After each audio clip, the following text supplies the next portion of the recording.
The day after the attack, Earth woke up to a nightmare. The sun rose as it always did, but the world it shone on was forever changed. Streets that should have been filled with the sounds of children laughing and playing were eerily quiet. Playgrounds stood empty, swings moving gently in the breeze, waiting for children who would never return. Sarah Johnson, a young mother from Chicago, wandered through her house in a daze. Her son's room was exactly as he had left it. Toys scattered on the floor, a half-finished drawing on his desk. She picked up his favorite teddy bear, hugging it tightly as tears streamed down her face. All around the world, scenes like this played out in millions of homes. In New York, the usually busy streets were nearly empty. Those who did venture out moved like ghosts, their faces pale and drawn. The huge screens in Times Square, normally flashing with ads and news, all showed the same thing. Pictures of missing children and helpline numbers for grief counseling. World leaders struggled to respond to the crisis. In an emergency United Nations meeting, President Maria Rodriguez of the United States stood at the podium, her voice shaking with emotion. "We have suffered an unimaginable loss," she said, "but we will not be broken. We will find a way forward, and we will have justice." But even as she spoke words of hope, chaos was spreading. In London, angry mobs attacked research facilities that had worked with the aliens. In Tokyo, people lined up for hours to donate blood and supplies, desperate to do something, anything, to help.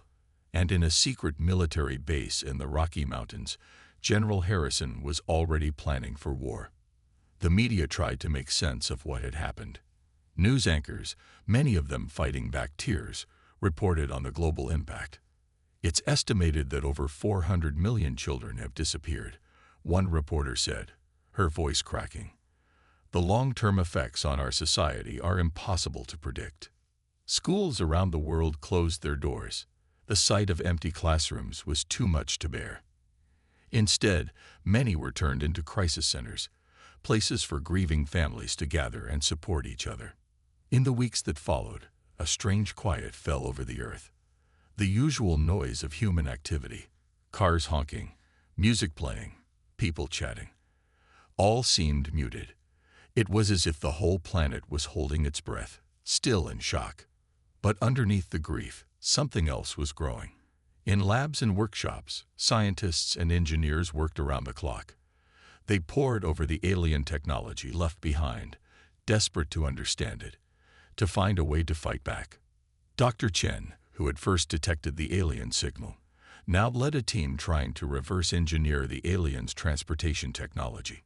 "We have to believe there's a way to bring them back," she said, her eyes red from lack of sleep. "And if there isn't, we'll make the aliens pay for every single child they took." In cities around the world, recruitment centers opened up. Young men and women, many of them parents of vanished children, lined up to join a new global defense force.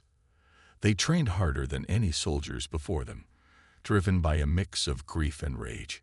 And in the depths of space, unnoticed by humanity, something stirred. The Galactic Council, confident in their victory, had already turned their attention elsewhere. They didn't realize that on the little blue planet they thought they had subdued, a storm was brewing.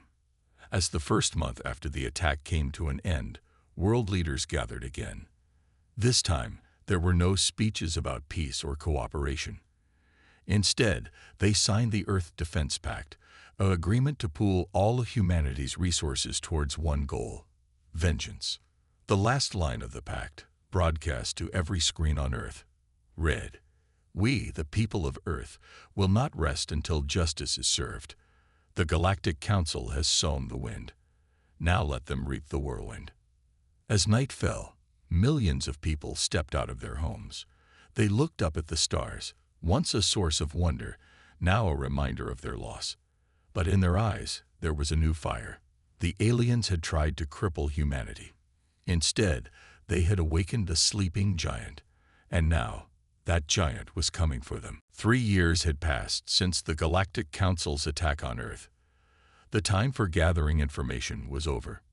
Now, it was time to act. In a massive underground hangar on Earth's moon, Final preparations were underway. The first human warship, the HSS Vengeance, stood ready. It was a marvel of technology, a fusion of human ingenuity and reverse-engineered alien tech. Captain Elena Rodriguez walked the length of her ship, her heart swelling with pride and determination. This wasn't just a military mission. It was humanity's first step towards justice. "All systems are go, Captain," reported her second-in-command, Lieutenant Jamal Khan. "The crew is ready." Elena nodded. "Then let's make history." As the HSS Vengeance lifted off, people all over Earth watched on their screens. This was the moment they had been waiting for. In every city, in every home, humans held their breath. The ship's first target was a small Galactic Council outpost on the edge of their territory. Intelligence suggested it was lightly defended, perfect for a test run. As they approached the outpost, Elena addressed her crew. "Remember why we're here," she said, her voice steady. "For our children. For our future. Today, we show the galaxy that humanity is not to be trifled with." The outpost came into view. It was a sleek, silver structure floating in space. Alien ships patrolled around it, unaware of the danger approaching.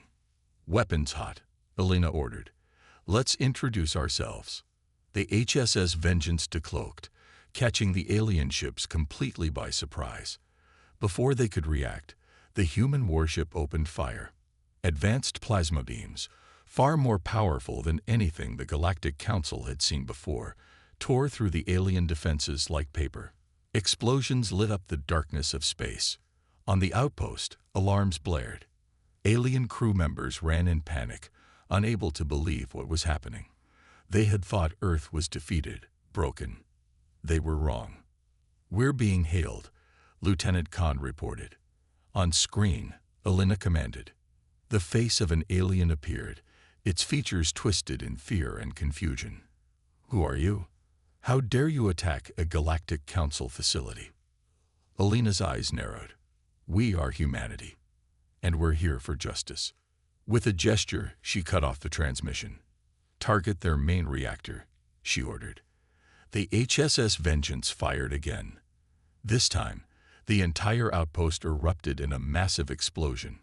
When the light faded, nothing remained but debris. As the crew cheered, Elena felt a mix of emotions: pride in their success, sadness for the lives lost, and a grim determination for what lay ahead. "Send the message," she said quietly.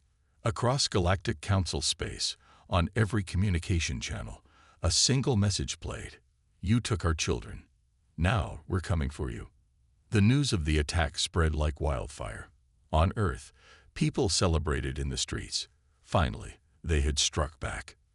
But in the corridors of power on distant planets, panic set in. Emergency meetings were called. Defense budgets were doubled, then tripled.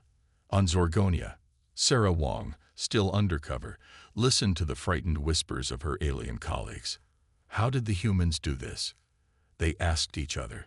What else are they capable of? Sarah allowed herself a small smile. They were about to find out. Back on the HSS Vengeance, as they journeyed home, Elena looked at the faces of her crew. They were tired but proud. This was just the beginning. "Well done, everyone," she said. "But remember, this was the easy part. The real fight is just starting." As the ship approached Earth, Elena thought about the long road ahead. The Galactic Council was vast and powerful. This single victory wouldn't be enough. But for the first time in 3 years, humanity had hope. They had proven they could fight back. They had shown the galaxy that Earth was not defeated. The children they had lost would never be forgotten. But now, at last, they could be avenged. As the HSS Vengeance docked, Elena made a silent promise. To the memory of those lost children, to the parents left behind, to all of humanity, this was just the first strike. There would be many more to come. And in the end, the Galactic Council would learn a painful lesson. Never underestimate the human spirit. 5 years had passed since humanity's first strike against the Galactic Council. What began as a mission of revenge had evolved into a full-scale galactic conflict.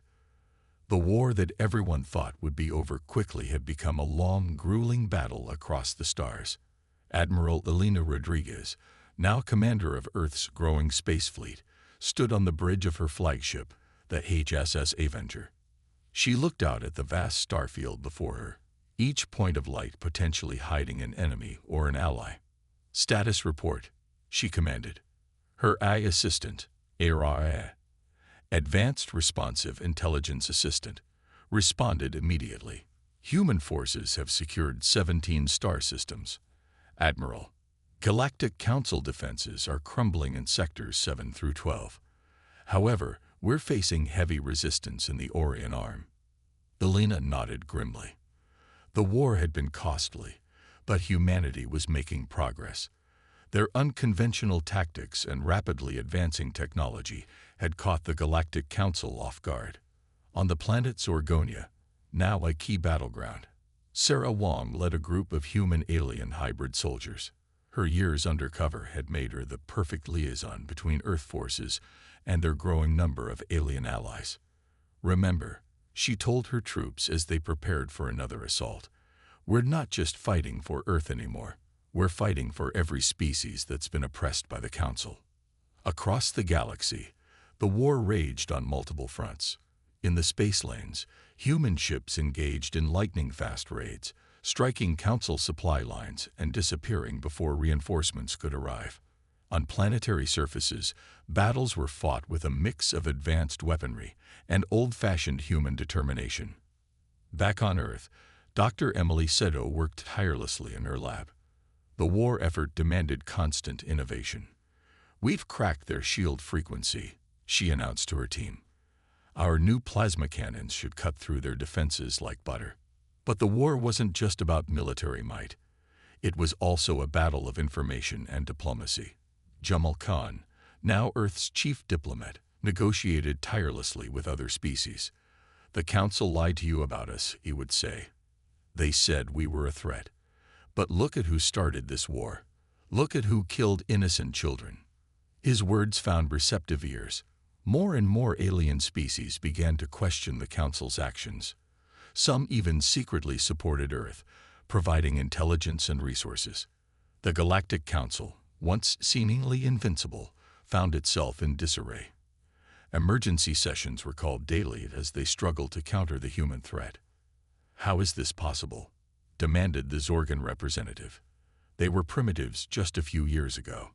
"We underestimated them," admitted the Krellian leader. "Their adaptability, their drive. It's unlike anything we've seen." But the Council wasn't defeated yet. They still had vast resources and many loyal species. They launched a massive counteroffensive, hoping to push humanity back to Earth. The battle that followed was the largest the galaxy had ever seen. Thousands of ships clashed in the space around a strategically vital planet. Energy weapons lit up the void, and explosions bloomed like deadly flowers. On the bridge of the HSS Avenger, Elena gripped her command chair as the ship rocked from another hit. "Status: shields at 30%, Admiral," reported Lieutenant Commander Yuki Tanaka. "But the enemy flagship is in range." Elena's eyes narrowed. This was their chance. All power to forward weapons.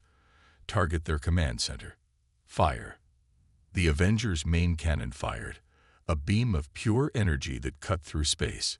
It struck the Council flagship dead center. For a moment, nothing happened. Then, the massive alien ship exploded in a blinding flash. A cheer went up across the human fleet. The Council forces, seeing their leadership destroyed, began to retreat in disarray.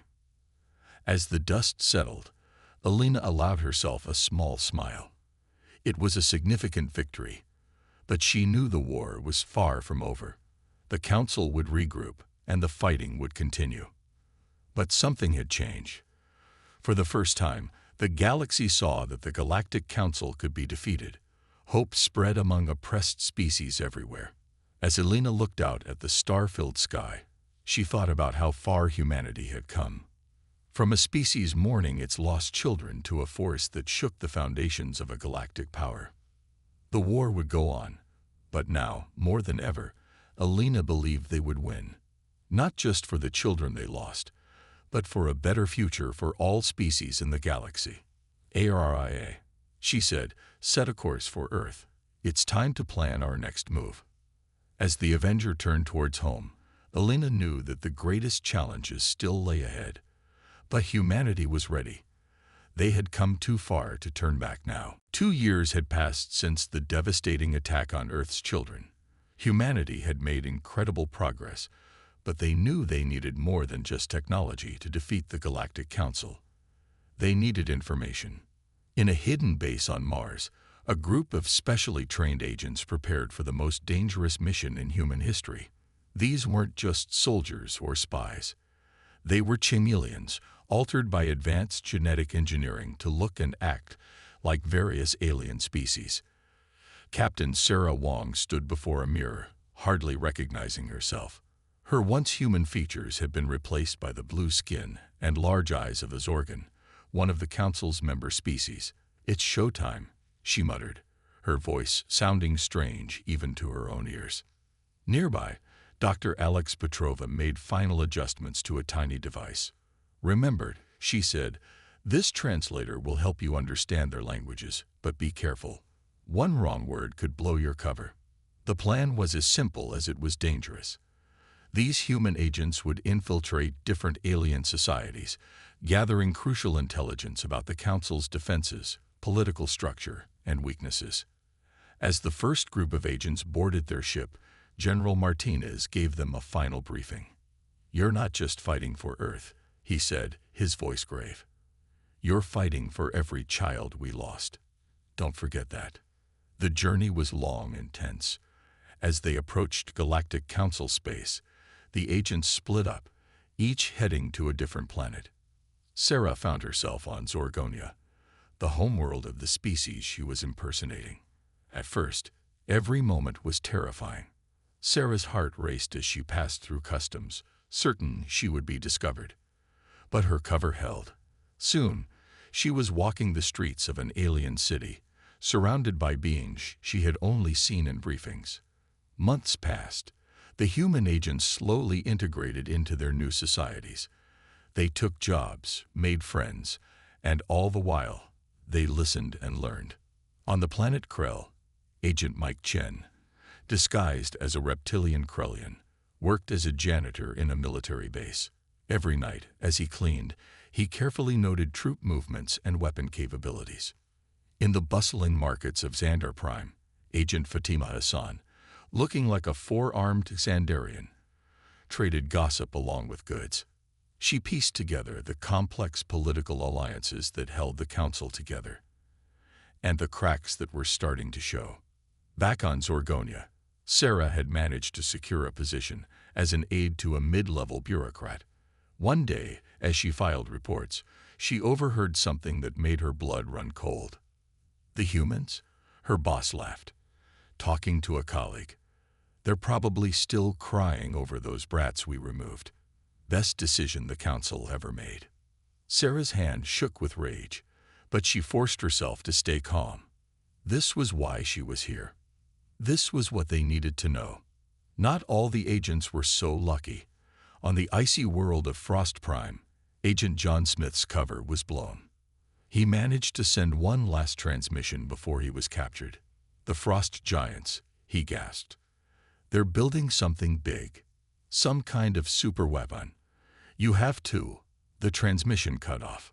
As months turned into a year, the scattered human agents began to paint a picture of the Galactic Council. It wasn't the all-powerful, united force they had feared. There were rivalries between species, disagreements about policy, and not everyone agreed with what had been done to Earth. On planet after planet, the agents found individuals who were horrified by the attack on Earth's children. These alien allies became valuable sources of information and potential future allies. But the most crucial piece of intelligence came from Sarah. In a secure transmission back to Earth, she revealed what she had discovered. "The Council is scared of us," she reported. "They're divided. Some think the attack was a mistake. They fear human retaliation, and they should. As Sarah sent her report, she looked out at the alien sunset. For a moment, she allowed herself to feel homesick. But then she remembered the empty playgrounds, the grieving parents. Her resolve hardened. The intelligence-gathering phase was coming to an end. Soon, it would be time for action. Humanity now knew their enemy's strengths and weaknesses. They had allies in unexpected places. The Galactic Council had no idea what was coming. But they were about to find out. 10 years had passed since the Galactic Council's fateful attack on Earth. The galaxy had been reshaped by war, alliances had shifted, and humanity had risen from a grieving planet to a formidable force in the cosmos. Admiral Elena Rodriguez stood on the bridge of the HSS Avenger, Earth's most advanced warship. Before her, through the viewscreen, loomed the Galactic Council's capital world, Centralia. This was it, the final push. "All ships report ready, Admiral," said Lieutenant Commander Yuki Tanaka. Elena nodded. "Send the message to all fleet commanders. Operation Judgment Day is go." Across the star system, thousands of ships from Earth and its allies moved into position. This wasn't just humanity's fight anymore. Species that had suffered under the Council's rule for centuries had joined the cause. On a stealth ship near Centralia's moon, Sarah Wong prepared her team for planetfall. Years of undercover work had led to this moment. "Remember," she told her mixed human-alien squad, "our job is to disable the planetary shields. Without us, the fleet can't land." Back on Earth, billions watched and waited. Dr. Emily Seto monitored the battle from mission control. "The Council's defenses are stronger than we anticipated," she reported to world leaders. "But we've come too far to fail now." The space around Centralia erupted in chaos as the battle began. Energy weapons crisscrossed the void, and explosions bloomed like deadly flowers. The Council's forces fought desperately, knowing this was their last stand. On the Avengers Bridge, Elena coordinated the assault. "Squadron Delta, target their flagship. Gamma Wing, protect our transports." Araya, the ship's AI, chimed in. "Admiral, I'm detecting a massive energy buildup on Centralia's surface." Elena's eyes widened. "They wouldn't. Broadcast to all ships. Brace for impact." A blinding beam of energy shot from the planet's surface, cutting through the battle like a scythe. Several ships, both human and Council, were vaporized instantly. "They've weaponized their entire planet," Yuki gasped. Elena's jaw set. "Then we have no choice. All ships, initiate Protocol Omega." On the planet's surface, Sarah and her team fought through heavy resistance. "We're almost at the shield generator," she reported between bursts of weapons fire. "But we're taking heavy losses." Suddenly, the ground shook violently. Sarah looked up to see massive objects streaking through the sky. "Are those kinetic bombardment rods?" her alien teammate, a former Council engineer named Zexk, confirmed. "Your people are destroying the planet's infrastructure." Sarah swallowed hard. This was war at its most brutal. But she remembered the children of Earth and pushed on. In orbit, the tide of battle was turning. The Council's forces, caught between the human fleet and the bombardment of their own planet, began to break. "Their flagship is hailing us," Yuki reported. On screen, Elena commanded. The face that appeared was one Elena recognized from intelligence briefings, the Supreme Counselor of the Galactic Council. "Please," the alien said, its voice trembling, "we surrender. Cease your attack." For a moment, Elena was tempted to ignore the plea, to continue the assault until nothing remained of the Council. But then she remembered why they had come this far. Not just for revenge, but for justice. For a better galaxy. "All ships, cease fire," she ordered. "Prepare boarding parties." Hours later, in the Council's grand chamber, now filled with debris and smoke, Elena stood face to face with the Council leaders. Many of Earth's allies were present, species who had suffered under Council rule for generations. "You stand accused of crimes against sentient beings," Elena declared, her voice echoing in the vast room. including the murder of millions of Earth's children. How do you plead? The Supreme Counselor, looking defeated, spoke softly. We thought we were protecting the galaxy. We were wrong. So terribly wrong. Elena nodded grimly. A tribunal of all species will decide your fate. But know this, the era of the Galactic Council is over. As the council leaders were led away, Elena looked out at the war-torn planet. The cost had been enormous. But a new dawn was breaking for the galaxy. Back on the Avenger, Elena opened a channel to Earth. Mission accomplished, she reported. The council has fallen. Cheers erupted across the ship, across the fleet, and back on Earth. But Elena felt no joy, only a solemn sense of completion. Later, in her quarters, Elena looked at an old photo of her daughter, one of the millions lost in the attack that started it all. "We did it, sweetheart," she whispered. I hope we made you proud." As the Avenger began its long journey home, Elena knew that the real work was just beginning. Building a just galaxy would be even harder than defeating the Council. But humanity, tempered by loss and hardened by war. 3 months after the devastating attack, the world had changed beyond recognition. The initial shock and grief had hardened into a steely resolve. Humanity, once divided by borders and ideologies, now stood united with a single purpose: revenge. In a secret underground facility beneath the Rocky Mountains, a group of the world's brightest minds gathered. They called themselves the Vengeance Initiative. Scientists, military strategists, and even a few parents who had lost children in the attack worked side by side, driven by a shared goal. Dr. Emily Sato, a brilliant robotics engineer, wiped sweat from her brow as she examined a piece of alien technology. "It's like nothing we've ever seen before," she muttered. "But we'll crack it. We have to."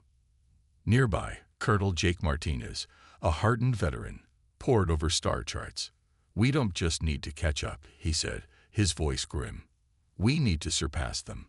The element of surprise will be our only advantage." The facility hummed with activity 24 hours a day. In one lab, scientists reverse-engineered alien propulsion systems. In another, they developed new weapons capable of penetrating the advanced shields of Galactic Council ships. But it wasn't just about technology. Humanity had to evolve in other ways too. In a large chamber, a group of volunteers underwent rigorous genetic modifications. The goal was to enhance human abilities: stronger muscles, faster reflexes, sharper minds. Lisa Chen, a former schoolteacher who had lost her entire class in the attack, gritted her teeth as the latest round of modifications coursed through her body. "For the children," she whispered, her mantra keeping her going through the pain. Above ground, the world was changing too. Cities were being rebuilt, not just as homes, but as fortresses. Massive defense systems were installed, disguised as ordinary buildings. Every citizen underwent basic military training, ready to defend Earth if the aliens ever returned. In schools, the curriculum shifted dramatically. Alongside reading and math, children now learned about alien biology and advanced physics. "We're preparing the next generation," a teacher explained to a news crew. "They'll grow up ready to take the fight to the stars." Global politics had been transformed. Old enemies became allies, united against a common threat. Resources once spent on wars against each other were now poured into the space program. Massive shipyards were built in orbit, constructing humanity's first real warships. But not everyone agreed with the path humanity was taking. In a small park in what used to be Paris, a group of protesters gathered. "Violence isn't the answer," their leader shouted. "We should try to communicate, to understand why they did this." The crowd's angry response drowned out his words. The time for peace had passed.